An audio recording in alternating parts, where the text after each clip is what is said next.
Bonjour à tous, aujourd'hui c'est le grand jour. Enfin, pour moi en tout cas. Après avoir hésité des mois, et peut-être même des années, à monter une chaîne YouTube à propos de ma théorie, et après 2 vidéos d'introduction qui m'ont pris bien plus de temps que ce que j'avais imaginé, vu que je suis vraiment débutant en termes de montage vidéo, je vais enfin pouvoir partager ma théorie avec vous. Certes, j'ai déjà publié un livre, mais c'est pas pareil. Lire un essai, c'est un peu comme une discussion à sens unique, et c'est pour ça que j'adore lire, mais quand on est de l'autre côté du papier, c'est un peu frustrant. Mais enfin, on n'est pas là pour parler de moi, et on a du pain sur la planche. Ma théorie, qui est basée sur l'hypothèse que j'ai justifiée dans les 2 premières vidéos, est avant tout psychologique. Cependant, une fois que je vous l'aurai présentée, vous verrez que je pourrai l'élargir à la sociologie en ajoutant une simple hypothèse. Mais avant d'en arriver là, il me faudra sûrement une dizaine de vidéos, alors allons-y gaiement. Dans les vidéos précédentes, je vous ai présenté la vision de Kübler-Ross qu'on pourrait résumer en 3 points. Le deuil est un ensemble d'émotions à l'origine de certains comportements, qui a pour but de nous défendre psychologiquement lorsqu'on est confronté à un drame qui change radicalement notre vie. Or, d'après moi, ces 3 affirmations sont fausses, ou en tout cas imprécises. Je pense avoir déjà démontré que le deuil ne s'appliquait pas qu'aux cas graves, mais qu'au contraire, on en démarrait un dès que l'une de nos idées était attaquée. L'expression du deuil dépendra de l'importance que l'on donne à cette idée, mais on en fera toujours un. En fait, du point de vue de ma théorie, entre entendre une mauvaise nouvelle et entendre une nouvelle anodine, il n'y a qu'une différence de degré, pas de nature. Les 2 nouvelles provoqueront bien un deuil, mais dans un cas, il pourra être invisible en pratique car la personne ne sera pas assez investie pour qu'il génère des émotions. Prenons un exemple. Personnellement, j'ai toujours eu des chats. Je ne connais rien aux chiens. Mais un jour, je me suis dit que j'aimerais avoir un chien pour changer. Et j'avais une certaine race en tête, parce que je les trouve beaux et qu'ils sont connus pour être intelligents. Alors j'en ai parlé à un ami, et quand il m'a demandé quelle race je voulais, je lui ai répondu un border collie. Il me demande pourquoi, et je lui explique que j'aime le fait qu'ils aient des taches colorées aléatoires sur tout le corps, et là il fronce les sourcils et me dit qu'ils sont noirs et blancs. Je lui réponds mais non, ils ont des taches marron ou orange des fois. Il rigole, et il m'affirme que je me trompe. Donc je sors le téléphone, je cherche une photo, et effectivement, je me trompais. Après ça, il m'a aidé à chercher la race de chien à laquelle je pensais, et on a fini par trouver. C'était les bergers australiens. D'après ma théorie, j'ai fait un deuil en acceptant mon erreur. Mais je n'ai pas ressenti d'émotions négatives, parce que je n'étais pas investi dans mes connaissances sur les chiens, étant donné que je savais que je n'y connaissais rien. J'ai quand même essayé de me défendre quand mon ami m'a affirmé que j'avais tort, un peu, mais sans conviction. Par contre, si j'avais été un expert, comme un éleveur par exemple, je pense que vous voyez qu'apprendre que je me trompais depuis des années sur ce qu'est un berger australien aurait pu engendrer un deuil bien plus marqué. Parce que dans ce cas-là, mes connaissances sur les races de chiens auraient fait partie de ma personnalité.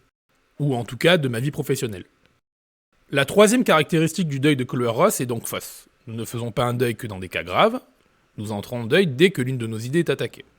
L'intensité du deuil dépend juste de notre investissement. Et d'ailleurs, à partir de maintenant, j'appellerai le type de deuil que je viens de décrire, que l'on fait dans le cas où l'idée débattue n'a aucune valeur émotionnelle à nos yeux, un deuil neutre. En fait, c'est une simple mise à jour de nos modèles internes, sans souffrance ni lutte, et qu'on pourrait tout simplement appeler apprendre. Dans le cas du deuil décrit par Kübler-Ross, au contraire, nous luttons contre cette mise à jour, à cause du coup psychologique qui l'accompagne. Du coup, vous devinez peut-être quel est le véritable but de nos deuils, c'est de défendre nos idées, pas juste de nous défendre psychologiquement. Certes, dans le cas où le deuil est lié à un drame, ça revient au même.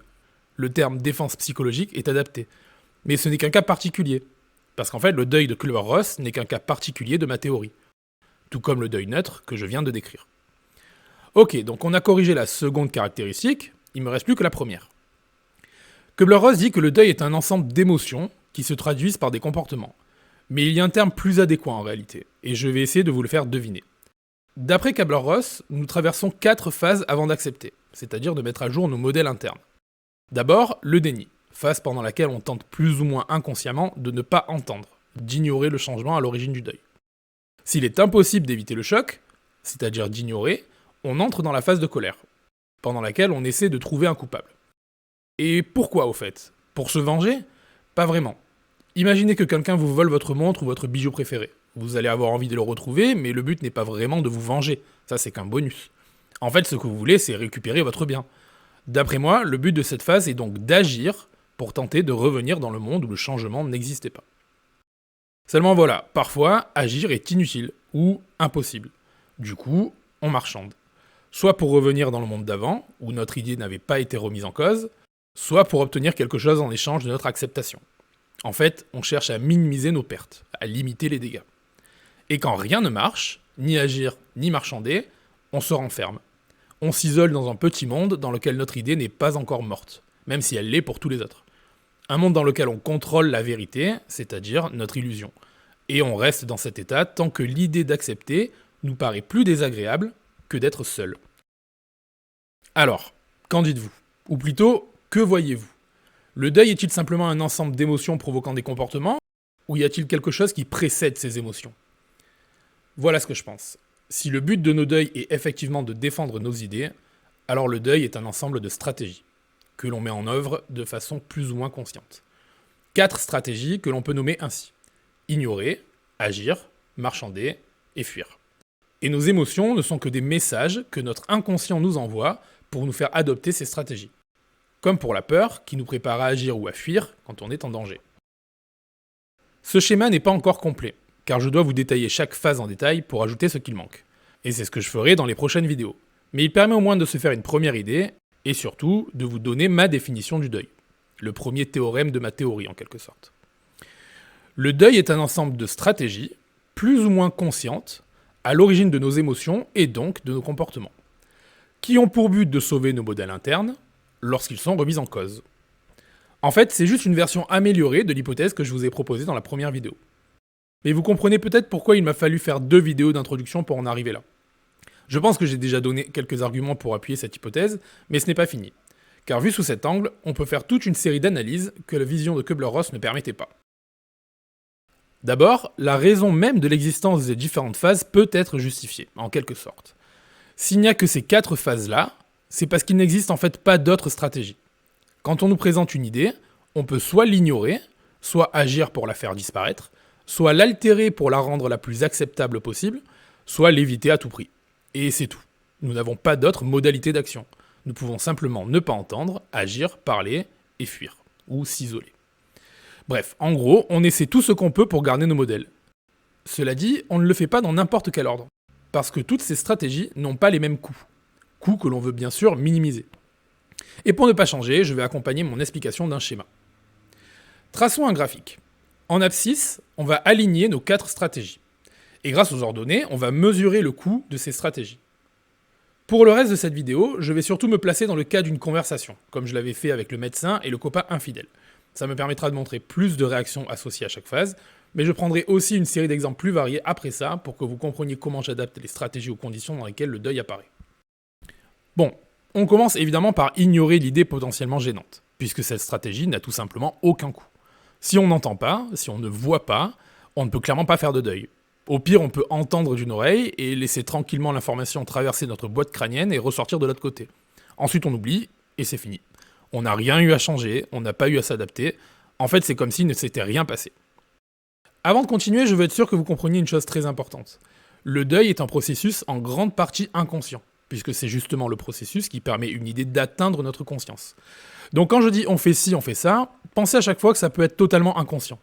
Et c'est encore plus vrai pour la phase du déni, bien sûr, vu que c'est la première. D'autant qu'ignorer consciemment ressemblerait plutôt à fuir. Dans le cadre d'une conversation, le déni est un peu plus subtil. Quand quelqu'un nous affirme quelque chose qui est en contradiction avec nos idées, et surtout si on a confiance en elles, on va commencer par le trouver ridicule.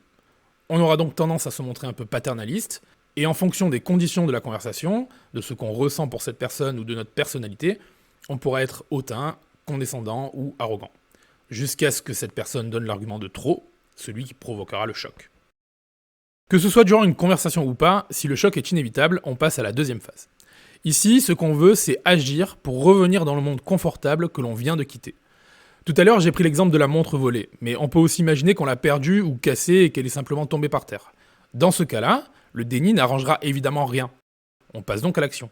Et une fois qu'on a récupéré, réparé ou juste ramassé notre montre, on est revenu à la case départ. Cette stratégie, si elle fonctionne, n'a donc aucun coût psychologique. Cependant, elle a un coût en temps et en énergie. Et c'est pour ça qu'elle vient après la phase de déni. Et là, j'ai pris le cas où la source du deuil est un objet, mais si c'est une idée plus abstraite, tout ce qu'on peut faire à ce stade, c'est s'en prendre à la personne qui nous l'a transmise. Et vous me voyez peut-être venir, mais oui, dans le cas le plus extrême, on peut tuer le messager. En fait, en faisant ça, on élimine la seule autre personne qui sait que notre monde a été remis en question. Et on peut donc retourner dans le déni. Je sais, c'est violent, mais psychologiquement, ça fonctionne. Et c'est bien pour cette raison que le terrorisme existe d'ailleurs. Si tuer le messager n'est pas possible, on peut l'agresser, mais le but est le même, le faire taire. Au mieux, on obtiendra de lui qu'il s'excuse, ou qu'il admette qu'il a tort, et au pire, on l'aura empêché de démontrer son idée, ce qui aurait pu aggraver notre deuil. Et finalement, si la loi nous empêche de nous en prendre directement à lui, alors on peut tenter de la changer pour le faire enfermer, ou utiliser nos relations ou notre pouvoir pour le punir d'une façon ou d'une autre. Toutes ces actions ont pour but de faire taire le messager. Et il existe des paroles ayant le même but, comme menacer, insulter, crier ou juste couper la parole. Ces stratégies-là sont donc à cheval avec la phase suivante, vu que ce ne sont pas vraiment des actions. Si on n'a rien pu faire pour faire taire le messager, et qu'on doive l'écouter, alors on est obligé de marchander. Et là, on entre dans le monde infini de la démagogie, de la mauvaise foi et des sophismes. Domaine aussi passionnant qu'exaspérant à mes yeux. Cette phase, comme je l'ai déjà dit, est de loin la phase la plus complexe. D'abord parce qu'elle dépend grandement du sujet et des circonstances, mais surtout parce qu'elle requiert toutes nos capacités cognitives. Et c'est là aussi qu'on va devoir commencer à lâcher du lest, c'est-à-dire à faire des compromis. Je ne peux cependant pas la décrire maintenant, ça serait beaucoup trop long, mais je le ferai dans la prochaine vidéo. Pour l'instant, retenez simplement que le but de cette phase est de tout faire pour empêcher l'autre d'argumenter, parce que cela pourrait finir par nous faire réellement douter. Cette phase arrive donc après la colère, parce que non seulement elle a un coût en temps et en énergie, mais surtout parce que l'utilisation de certains sophismes peut avoir un coût vis-à-vis d'un autre de nos modèles. Et pour que vous compreniez ce que je veux dire par là, je vais prendre un rapide exemple. Une stratégie possible dans cette phase est la victimisation. En d'autres termes, on veut forcer l'autre à revenir sur ses paroles, en faisant en sorte qu'il s'apitoie sur notre sort. Le problème, c'est que si on peut effectivement revenir dans le déni de notre idée de cette façon, c'est au prix de notre réputation. Or, notre réputation fait aussi partie de nos modèles. On comprend ici que nos différents modèles, qui, je vous le rappelle, sont notre image de nous-mêmes, des autres et du monde, peuvent entrer en concurrence. Ce qui est une des raisons qui fait que certains utiliseront une stratégie plutôt qu'une autre, en fonction du modèle qu'ils placent en priorité. Bref, j'irai plus loin dans la vidéo suivante, mais si j'ai pris l'exemple de la victimisation, c'est parce que cette stratégie se trouve justement à cheval avec la dernière, qui est la fuite, ou plutôt l'isolement. Pour finir, si nos tentatives de marchandage ont été aussi inutiles que nos actes, il ne reste qu'un seul moyen de sauver nos modèles. Éviter tout ce qui nous rappelle qu'ils sont imparfaits, même si ça veut dire fuir la réalité. Dans cette phase, notre santé mentale est clairement au plus bas, le coût psychologique est donc très élevé, et nous n'avons finalement que deux choix possibles. Rester seul dans notre illusion, ou céder, c'est-à-dire accepter. Et ce n'est même pas un choix conscient d'après moi. Au bout d'un moment, on en a juste marre d'être seul. Alors on accepte de changer notre vision des choses pour pouvoir retourner auprès des autres. Cela dit, il peut arriver qu'on trouve quelqu'un vivant dans la même illusion que nous. Et à ce moment-là, on pourra tous les deux retourner tranquillement dans le déni, et a fortiori si on est plus que deux. Mais je parlerai de tout ça dans une autre vidéo. Bref, voilà un premier argument expliquant pourquoi les phases apparaissent dans cet ordre. Pour une raison purement économique au fond. On veut juste optimiser la balance coût-bénéfice. Donc on y va petit pas par petit pas. Et c'est aussi pour ça qu'on peut faire des allers-retours entre les phases. Après avoir tenté de marchander, on peut retenter d'agir, et même après avoir sombré dans la déprime. Parce qu'on pourra peut-être récupérer une partie de nos modèles, ou au moins redorer un peu notre réputation.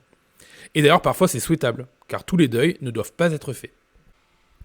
Imaginez un athlète, un gymnaste par exemple, tentant de maîtriser un nouveau mouvement.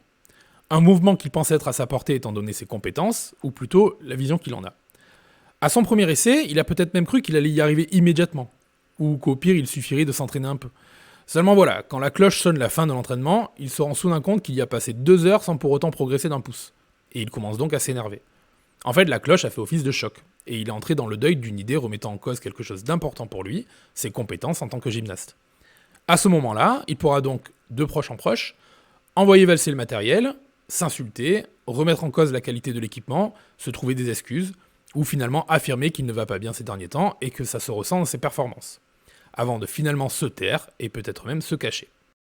Vous voyez qu'on retrouve toute la trame que je vous ai décrite. Mais le lendemain, après une bonne nuit, il revient plus déterminé que jamais. Et après quelques échecs et lamentations, il finit par y arriver. Selon ma théorie, il sera donc sorti du deuil grâce à la phase d'action, qui lui a permis de retourner dans le déni de l'idée de base qui était « j'en suis capable ». D'ailleurs, en vérité, nous quittons la plupart de nos deuils grâce à l'action. Quand on a faim, on mange. Quand on a soif, on boit. Quand on fait tomber quelque chose, on le ramasse. Bref, quand on veut concrétiser une de nos idées, on agit, plutôt que d'attendre qu'elle se règle d'elle-même. En clair, toutes les petites actions que nous faisons tous les jours sont des réponses à des petits deuils. Je vous trouverai d'autres exemples dans les vidéos suivantes pour illustrer le cas où on sort du deuil par les phases de marchandage ou de déprime, que j'appelle le plus souvent la phase d'impuissance. Mais là, je veux mettre l'accent sur quelque chose de vraiment primordial pour ma théorie. Le premier corollaire, on peut dire, que je répéterai souvent. Entrer en deuil ne signifie pas forcément que nous avons tort. Ça peut paraître bizarre, mais ce qui provoque le deuil, c'est le fait que notre idée soit remise en question, ou comme je viens de l'expliquer, qu'elle ne soit pas encore concrétisée, pas qu'elle soit fausse. On peut donc très bien faire le deuil d'une idée vraie, c'est-à-dire changer d'avis, alors qu'on avait raison à la base. Normalement, on devrait pouvoir trouver un argument qui nous permettra de retourner dans le déni de cette idée lors de la phase de marchandage, mais rien ne le garantit. Donc retenez bien que quand je dis qu'on est dans le déni d'une idée, je n'émets absolument aucun jugement sur sa validité. Le gymnaste, par exemple, avait raison au fond. En tout cas, grâce à sa détermination, il a réussi à maîtriser son mouvement, et a donc rendu réelle son idée qui n'avait pourtant aucune assurance de l'être au départ. Or, s'il était allé jusqu'au bout du deuil, il aurait transformé son modèle intérieur, qui serait devenu « je n'en suis pas capable ». Et à partir de ce moment-là, il aurait vécu dans le déni de cette nouvelle idée, qui est pourtant fausse, puisqu'on a vu qu'il lui suffisait de persévérer. D'une certaine façon, on peut donc dire qu'accepter une idée revient à être dans le déni de celle-ci. En fait, être dans le déni d'une idée signifie se comporter comme si elle était vraie. Autrement dit, c'est l'accepter. Donc finalement, l'acceptation et le déni correspondent à la même phase, sauf qu'ils ne font pas référence à la même idée. Ce qu'on pourrait schématiser ainsi. La personne est dans le déni de l'idée A, l'idée A est remise en question, la personne fait le deuil de l'idée A, donc il accepte que l'idée A est fausse et que l'idée B est vraie. Et finalement, la personne est dans le déni de l'idée B. Et quand il n'y a pas d'idée B, ou plutôt quand on ne propose pas la correction de l'idée A, et qu'on se contente simplement de démontrer qu'elle est fausse, alors la proposition B se résume en fait à affirmer que A est faux. Les logiciens diraient alors que B égale non A. Bref, fermons cette parenthèse, mais souvenez-vous, entrer en deuil ne signifie pas forcément avoir tort. Je vais tenter un autre argument qui vaut ce qu'il vaut, permettant peut-être d'expliquer l'apparition et l'ordre des phases en m'appuyant sur les caractéristiques de différents animaux à différents stades de l'évolution. Les premiers animaux à être apparus sur Terre étaient des animaux asociaux, puisqu'il fallait bien qu'il y ait des animaux avant que le caractère social ne soit sélectionné. Et évidemment, leur capacité cognitive était assez faible, et ne servait finalement qu'à une chose, analyser l'environnement avec assez de finesse pour survivre. Prenons donc une araignée pour détailler mon exemple, car elle colle bien à cette définition. L'araignée chasse à l'aide d'une toile. On peut donc imaginer que le modèle le plus important dans son esprit soit « cette toile est mon territoire », car cette toile lui permet de se défendre et de se nourrir, ce qui serait bien plus difficile autrement. On va donc dire qu'elle est dans le déni de cette idée, et imaginons maintenant ce qui pourrait se passer si un autre animal pénétrait sur ce territoire. Soit cet animal est une proie, et dans ce cas l'araignée le dévorera et retournera dans le déni de son modèle, soit c'est un rival, là elle pourra tenter de l'abattre ou, pour éviter de prendre le risque de perdre du temps et surtout de l'énergie dans un combat qui pourrait mal se terminer, elle pourra tenter de l'intimider, soit cet animal est un prédateur, et dans ce cas-là, elle n'aura pas d'autre choix que de fuir. On retrouve les différentes étapes du deuil. Et on remarque aussi qu'elles sont directement liées à la puissance de l'intrus. Ce qui nous ramène à ce qu'on disait plus tôt. Nous choisissons la stratégie qui nous permet d'optimiser la balance gain-perte. On remarque aussi que le marchandage pour une araignée se résume à une tentative d'intimidation, qui est d'ailleurs à cheval avec la phase d'action. Et enfin, on peut se demander quel modèle interne cette araignée possède. A-t-elle une vision du monde, des autres et d'elle-même ? C'est difficile à dire bien sûr parce que pour elle, les autres, c'est-à-dire les proies, les prédateurs et les rivaux, ne sont peut-être pas vraiment des entités indépendantes du monde. En gros, l'araignée n'a pas vraiment besoin de modèle des autres dans sa représentation interne, vu qu'elle n'a pas d'échange avec eux. Mais surtout, peut-être qu'elle n'a pas les capacités cognitives le permettant. Maintenant, avançons un peu dans le temps. L'évolution a fait son travail. Certains animaux, moins bien équipés que d'autres, commencent à travailler en groupe, comme les fourmis par exemple. Elles doivent sûrement avoir un modèle des autres, puisqu'elles sont capables de chasser en groupe ou d'aller chercher de l'aide. En d'autres termes, elles ont accès à plus de stratégies, car leur intelligence le permet. Cependant, il est difficile de savoir si elles sont réellement conscientes d'elles-mêmes, car l'entièreté de leur vie est vouée à la société. Donc de la même façon que le modèle des autres pourrait être confondu avec le modèle du monde chez l'araignée, peut-être que le modèle du moi est confondu au modèle des autres chez les fourmis. Par contre, on connaît des animaux sociaux qui ont sans aucun doute un modèle du moi dans leurs esprits. On a pu le démontrer grâce à différentes expériences, comme celle de la tache de peinture et du miroir. En gros, on met un animal sur lequel on a fait une marque de peinture sur son épaule, devant un miroir, et on regarde comment il réagit. S'il essaie de l'enlever, c'est qu'il comprend que ce qu'il voit dans le miroir n'est qu'une image de lui-même, ce qui signifie qu'a fortiori, il a conscience de lui-même. Et on est également sûr qu'ils ont un modèle des autres, parce qu'on peut prouver qu'ils peuvent se mettre à leur place, ce qu'on appelle la théorie de l'esprit. Et ce qui est intéressant, c'est que chez ces animaux, on peut remarquer que la réputation a beaucoup d'importance. Car il existe des hiérarchies, dictant qui mange en premier, ou carrément qui peut se reproduire, et avec qui. Et fatalement, des stratégies liées à ces problèmes-là sont également apparues. Et je peux vous dire que je me rendais pas compte jusqu'où ça pouvait aller avant de lire certains livres sur le comportement des chimpanzés, comme ceux de France Deval, que je vous conseille vivement. Bref, cette petite analyse avait pour but de montrer que la phase de marchandage a pris de plus en plus de place au fur et à mesure que l'intelligence et le modèle des autres se développaient, pour culminer avec les humains grâce à l'accès à la parole. Vu que cette phase demande plus de capacités cognitives qu'agir, elle devait donc fatalement apparaître après la phase de colère. Et je pense que la phase suivante, d'impuissance ou de déprime, ne pouvait apparaître qu'après le marchandage pour une raison similaire. Certes, la fuite fait partie de cette phase et elle est présente depuis le début, mais c'est plus un réflexe à la base. D'ailleurs, quand on fuit en danger, on agit, donc ça devrait plutôt être classé dans la phase d'action. Quand je parlais de fuite plus haut, c'était par rapport à un débat, donc c'est différent. Ce n'est pas pour survivre qu'on fuit, mais pour ne pas entendre. En tout cas, je pense que la phase d'impuissance de ma théorie ne peut apparaître que chez les animaux sociaux, et qu'après le marchandage. Pour deux raisons. D'abord parce qu'elle correspond en fait à une stratégie d'isolement. Donc ça veut dire qu'il faut des relations sociales à dénigrer pour pouvoir faire ce choix. Et deuxièmement parce qu'elle ouvre la voie à l'introspection, ce qui requiert bien plus de capacités cognitives que d'interagir avec d'autres êtres. En d'autres termes, je pense que l'ordre naturel des phases du deuil est tel qu'il est, parce qu'il est directement lié aux capacités cognitives. Et comme je l'ai expliqué, on veut toujours économiser notre énergie. Or réfléchir est très coûteux en temps et en énergie, et peut évidemment causer des dégâts psychologiques. On aura donc tendance à garder cette solution pour la fin, car c'est la plus difficile et la plus risquée. D'autant que l'introspection peut naturellement mener à l'acceptation, ce qui est à la base ce qu'on veut éviter. Bon, je vais m'arrêter là parce que maintenant il va falloir que je parle de la phase de marchandage en détail. Ici, j'ai pu énoncer la première partie de ma théorie et la justifier au maximum. Pour résumer, le deuil est un ensemble de stratégies visant à nous ramener dans le déni de nos modèles, et nous avançons dans les phases lorsque les stratégies les moins coûteuses ont échoué. Ce qui veut dire qu'il y a au moins deux sorties possibles du deuil, le retour au déni, qui arrive notamment lorsque nos stratégies basées sur l'action réussissent, et l'acceptation. Mais vous verrez qu'il y en a d'autres, notamment lors de la phase de marchandage, sur laquelle je vais pencher dans la prochaine vidéo. Voilà, si vous avez trouvé cette vidéo intéressante, n'hésitez pas à la liker. Si vous pensez que cette chaîne est prometteuse, abonnez-vous, et si vous êtes pressé d'entendre la suite, pensez à cliquer sur la cloche. Vous pouvez aussi acheter mon livre, puisque j'y décris ma théorie et l'applique à une multitude de cas. Et enfin, n'hésitez pas à réagir dans les commentaires, non seulement ça aidera à faire connaître ma théorie, mais surtout ça me permettra sûrement de m'améliorer. En attendant, merci à tous, bonne soirée et à la prochaine.